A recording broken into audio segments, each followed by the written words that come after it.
Welcome to Fix It Home Improvement, covering projects that every homeowner should know and great products for home and garden. Hi, I'm JC, and this is where we share weekly home improvement tips. I'm here with Cindy. Hello, JC. Hi, Cindy. Today we're going to be talking about types of grass seed, watering, and sod. We also spoke to Jim from Jonathan Green, and he shared some information on how to solve brown spots in your yard.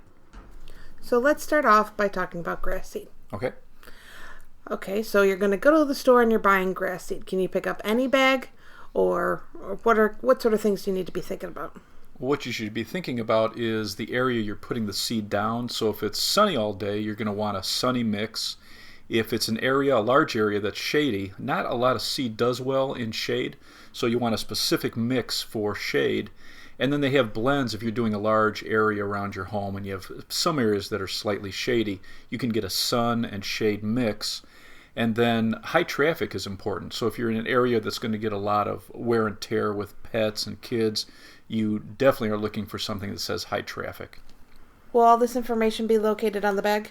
They'll have this information on there. They'll also have where it does very well at. Some of these new seeds, the blends, they're drought resistant, they're insect resistant. You've got some of these new seeds that have a coating, so it holds moisture next to the seed, so it's easier to germinate. So you don't have to be as precise with misting it twice a day for a few weeks. You can screw up a little bit and it'll still hold that moisture next to it. And some of them, they actually have coatings with a fungicide built in, so very interesting, some of the technology they're doing with grass seed.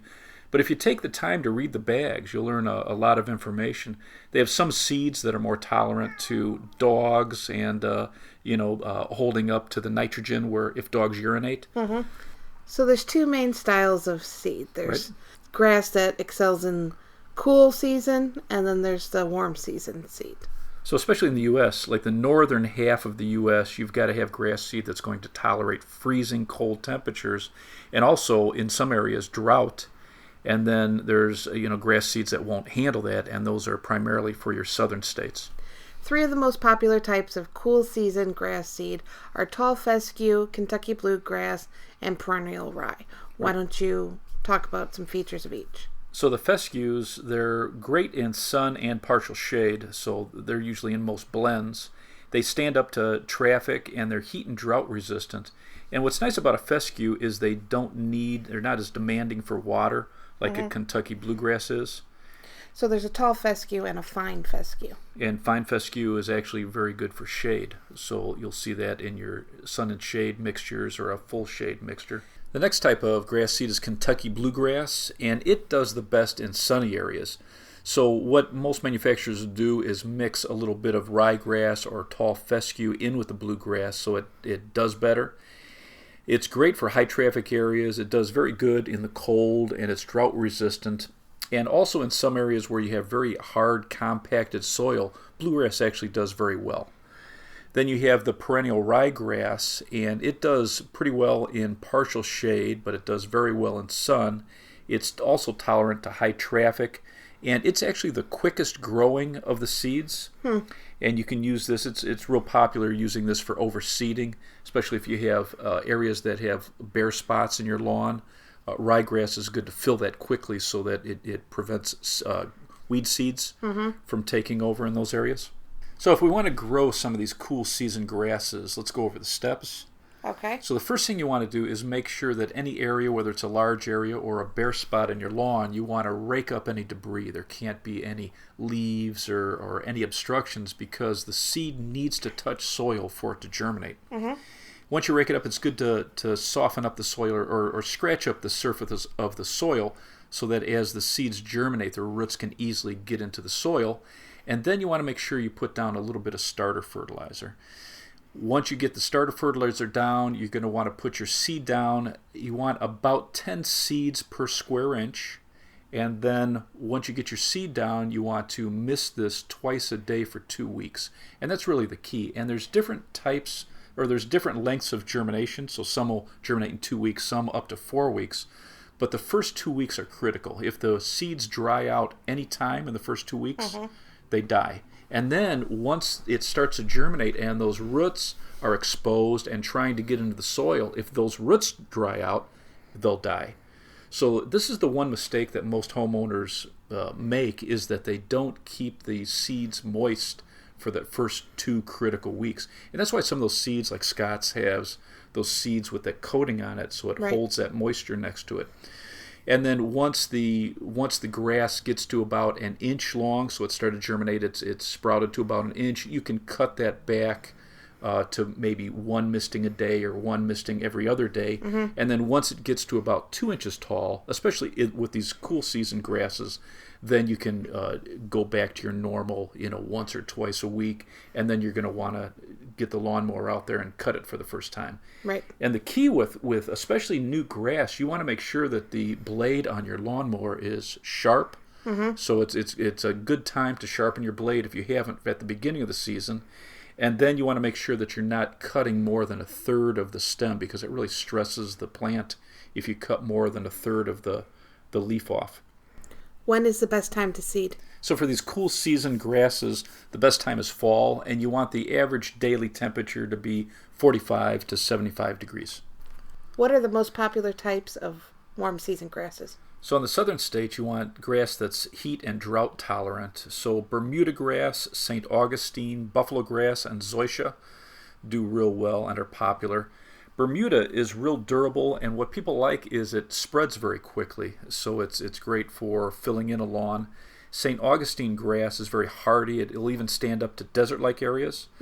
Buffalo grass, it'll work well in high traffic areas, and it doesn't need as much fertilizer as other grasses. And then Zoysia is very popular because it's drought resistant. It's great in high traffic areas. It'll do well in most types of soil. It's disease resistant. The only downside is that it does the best in just full sun. One problem homeowners have in these warm season grasses are fungal diseases. And so the fungus, it has these airborne spores that actually will enter the grass, and it passes this disease. And you can tell whether you have a fungal disease if the grass is green at the base and then it turns yellow and brown on the tip. A couple things you want to do is make sure you're doing all your watering in the morning. You want to, again, mow with a very sharp blade. So especially in the southern states, it's very important that every season, at least once a season, you're sharpening your lawnmower blade. And if you did it a couple times a year, it'd be even better. You don't want to fertilize in the heat of the summer, because that nitrogen will actually make it grow very quickly, and it makes the grass more susceptible to fungus. And in the southern states, you'd probably want to just go ahead and use a fungicide as a preventative measure. And then we spoke to Jim, and he's actually going to have a couple tips on that too. He has an interesting product. When is the best time to seed? So in the southern states, the best time is in spring. Again, you're looking for the average daily temperature to be 45 to 75 degrees. And again, with the starter fertilizer? Starter fertilizer will do a great job, because as the roots get into the soil, they use up the nutrients inside the seed itself. And so the starter fertilizer is going to provide those nutrients so that it gets good root growth and gets down into the soil, so that it's protected against being drying out. A good way to spread starter fertilizer and the seed is to use a handheld spreader. It does good, especially in small areas. A handheld spreader does a great job because it puts it down even. You're not going to over or under apply it. And a lot of the manufacturers will have the numbers right on the bag, so it's very easy to adjust to the spreader itself. And starter fertilizer comes in smaller bags than regular. You can get it in a very small bag, yeah. Very convenient for a small area. But they also have full-size bags if you're overseeding and you want to beef up your lawn and apply it over the whole lawn. So let's talk about sod. So if you don't want to grow grass from seed, an easy way to just have an instant lawn is using sod. So they've grown this grass for you, and it's thick, it's plush. They take about 12 to 18 months to grow this, and then they cut it into sections, and you're able to buy these rolls and just lay it down. And I actually had a couple questions. I called Walter from Central Sod Farms. It's in Plainfield, Illinois, and they actually have a very nice website. And so he gave me a few tips on how to lay sod. It's funny, one of the things he said, one of the biggest mistakes homeowners make when they come to buy sod from him is they didn't measure. So that's the first thing you should think about is, exactly how much sod do you need. So measure the length and the width. And then once you get your sod, or before you get it actually, you should clean the area. So you want to remove all the dead grass and weeds, any rocks or debris. And he suggested using Roundup or some similar chemical where you spray it. And what's unique about Roundup is that it becomes inert once it hits the soil. So use your Roundup, you kill all the grass and the weeds where you're going to put the sod, and then you wait a day or two so that the chemical dissipates. And then you want to loosen up the soil. So he mentioned if you have a large area, you probably want to rent a rototiller so that you break up the soil. But if you're just doing a small area, just use a shovel, and you only need to go down about 3 or 4 inches. And use a shovel, move that dirt around, and then you can use a bow rake, one of those metal rakes, and really get into the soil. Then you're going to take like a spring rake, and you're going to smooth it all out. And then even grab some bags of topsoil, just so you have a nice even surface. You'll blend all that together. And then you're going to want to put down a starter fertilizer. Once you pick up the sod, you're going to lay it out. And if you're doing a large area, you're going to want to stagger the seams like how you would lay bricks. And you want to get these tight. Walter mentioned one of the biggest mistakes was people don't get it tight, and then those edges will actually dry out very quickly. So you want to butt them up tight and get them down. And then if you're having to cut, use a utility or one of those linoleum knives. They have those knives you can get at the hardware store that it's like a hook, and it cuts through the sod very easily.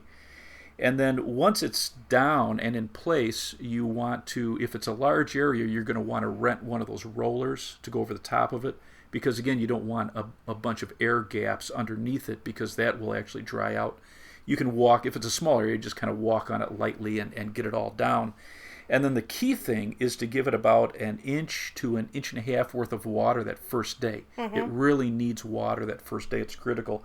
And he said a good rule of thumb is 20 to 30 minutes of water so that it's fully soaked. And then the first 2 weeks you want to water it every day and give it about 1 inch, which is quite a bit, especially if you're talking about this every day, but it really needs to establish. Those roots need to blend with the soil and get into the soil. And then week 3 and 4, you're going to water it every other day, and then slowly reduce the amount of watering. And then he mentioned that you only want to add, so the starter fertilizer is the first thing you put on. You don't want to add fertilizer to the top of it until it's fully established. So you want to wait about 4 weeks before you add any other fertilizer.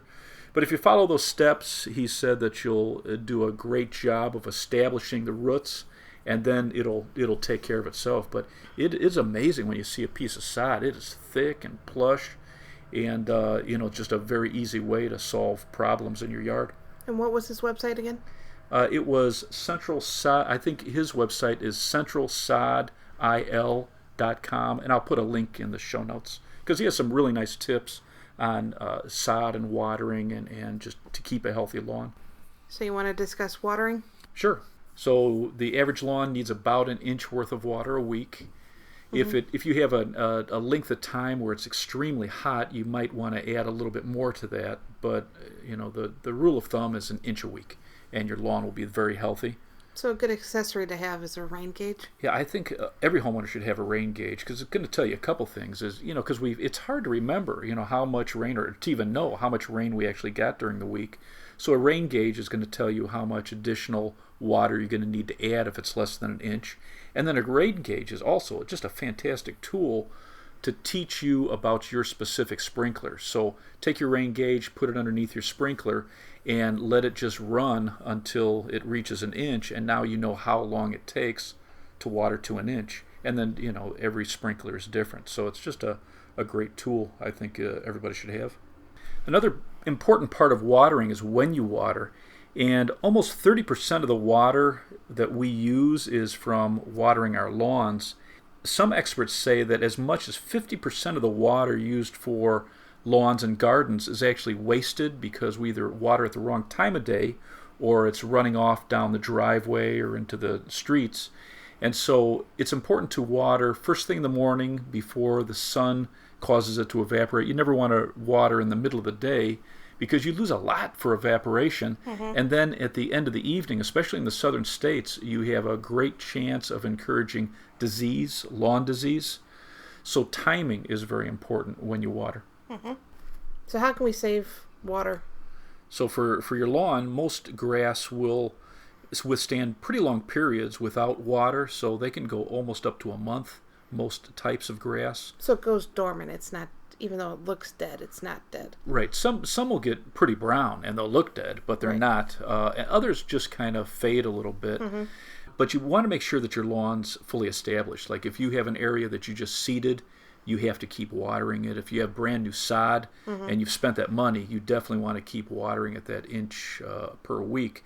But if you've got an established lawn and you want to save money, it's a drought, what I would do is make sure that you're cutting your grass very high. Most grasses, especially in the north states, most grasses, if you're right at about 3 inches, that's perfect.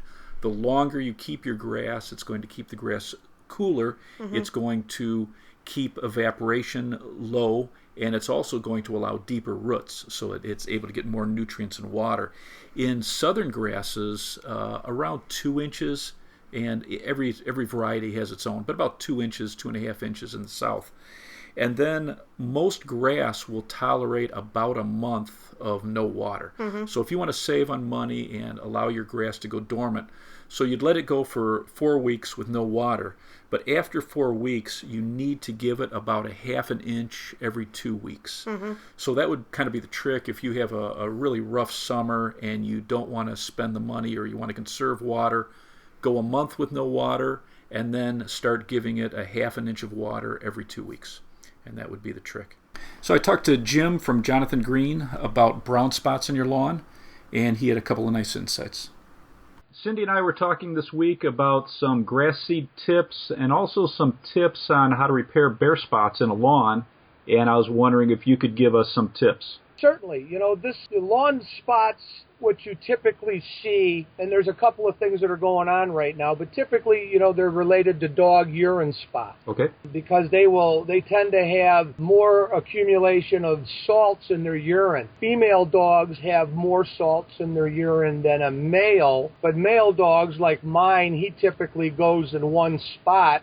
And so it compounds and builds up those areas with more salts that ultimately kill the grass. The other thing that's going on right now is fungal diseases. But first, if you have a dog spot, typically in the spring or before it gets hot like this, you'll see those areas. And what happens is because of the salts, it kills the grass.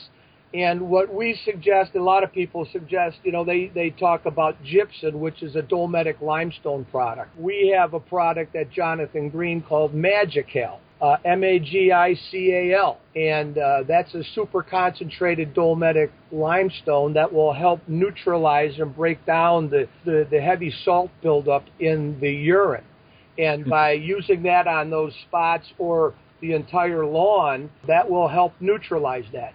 One way to really, to counteract the effect is if you can see where your dog has been peeing, to irrigate it with a bucket of water, get the hose out, and spray that down. And what that does is it dilutes the salts with the water, and it minimizes the damage. Try to rake up that dead area, put some new topsoil in, get our Magical. It's available at Ace Hardware's, True Value, Do It Best, independent garden centers. And when you put your seed down, that'll help neutralize the salts and help that new seedlings take hold and produce a great lawn. The other thing you're seeing right now are fungal diseases because of the extreme heat we're experiencing. Now, with your product, is that something that you would put down one time and would help prevent the grass from burning? Or is this something that you would put down occasionally where a dog urinates? Calcium is the most, it's an osmotic regulator. It's the most important element to turf because it's a consumable. Turf really consumes a lot of calcium. And, to put it down, spring and fall is a good way to do that because it's not only helping with the dog spots, but it's also helping the balance of the pH in the soil be correct. And those salts have a tendency to make it more acidic and make it very difficult for grass to grow. So spring and fall, and even if you have the dog, I have a little bag that I throw it out there, if I see a spot, and it just helps neutralize those salts in the urine. Great, interesting. And then every time the dog urinates, would you be hosing that area every time, or just using? You can, typically if you can get to an area and dilute that within 12 to 24 hours, it'll make a huge difference. And like my dog, he's a male, he goes in the same spot. It's exceedingly more difficult because that seems to be his spot. Now you're coming into summer, and we've had a very unusual, winter and spring, and it's been very cool, and it's been very, very wet. We've had a lot of rain, a lot of moisture in the soil. Now with the temperatures heating up, and I've already seen, different areas that will look like a dog spot, and people will all of a sudden walk out and go, wow, that spot wasn't there yesterday. Or they'll say, I saw it yesterday, but now it's growing in size. And that is attributable to the fungal diseases like brown patch. You've got the dollar spot. You've got summer patch. You've got pythium. You have a lot of different fungal diseases, rust diseases that are caused by different fungal diseases that enter into the plant. And typically what you would want to do, and I recommend it this year because of the extreme amount of moisture and the heat we're going to be getting in. Here in Chicagoland, by Saturday, Sunday, they say we're going to be up in the 95 range, high humidities with moisture, and people are going to start seeing things happening in front of their eyes. So what I recommend is, Jonathan Green has a fungal product. It's a thiophanate. There's other products out there with Daconil, Mancozeb, different, fungicides that they need to put down because there's two principles. There is preventative and curative. And the preventative is to put it out there to stop the spread of the disease before it happens. And then the curative is if you have spots that are growing and turning brown and dying, you would want to put down double the rate that they give you on the back of that package and water it in and make sure that that is down, and it'll help stop the fungal disease from spreading. So is this something that you would put down every year as a precaution, or is this just something depending on, what's happening in the weather? Well, it's a little bit of both. If we're into a hot, dry summer like we were 2 years ago, there's no chance of fungal disease. When it's wet and moist like this, starting to get hot, highly recommended to put it down, as a preventative, especially if you have a bluegrass lawn. And different diseases will attack fescues or bluegrasses. But it's always, hedge your bet. If it's curative, that's double the rate. And so if you put it out there as preventative, you just put the single rate down, and hopefully that'll take care of it. But if you do have it, it is happening, you want to put it down, and then you want to follow up again in 2 to 3 weeks with another application to make sure that you keep it at bay because it could do extensive damage to your lawn. And what is that product called, Jim? It's Jonathan Green Fungal Disease. Disease control. And Scott's has a brand also, and if you can't find ours, Bayer has it, Scott's has it, Fertilome. There's a lot of them. They all use this. We all use the same fungicide. It's just imperative that you get it down there and stop the spread before it destroys your lawn. Interesting. Well, I appreciate your tips, and if we wanted to learn more about your products, where will we go, Jim? Go to jonathangreen.com. All right, great. They have a lot of information there. You could sign up for timely tips, and we'll send you information, once a month on different things to be looking out for and ways to improve your lawn and have the best lawn in town. Well, I appreciate your time, and I'll put a link also in the show notes. Thanks, JC. Appreciate it. Okay, thank you, Jim. Talk to you again. Okay, bye. Well, that was a great interview. I enjoyed talking to Jim. If you'd like to subscribe to our podcast, you can get us on iTunes or Stitcher. If you enjoyed it, please leave us a review. If you want to see any of our home improvement videos, check out our YouTube channel. It's Fix It Home Improvement Channel on YouTube. And subscribe there. If you want to get hold of us, you can email us at fixitpodcast@gmail.com. Thank you for listening. Talk to you next week.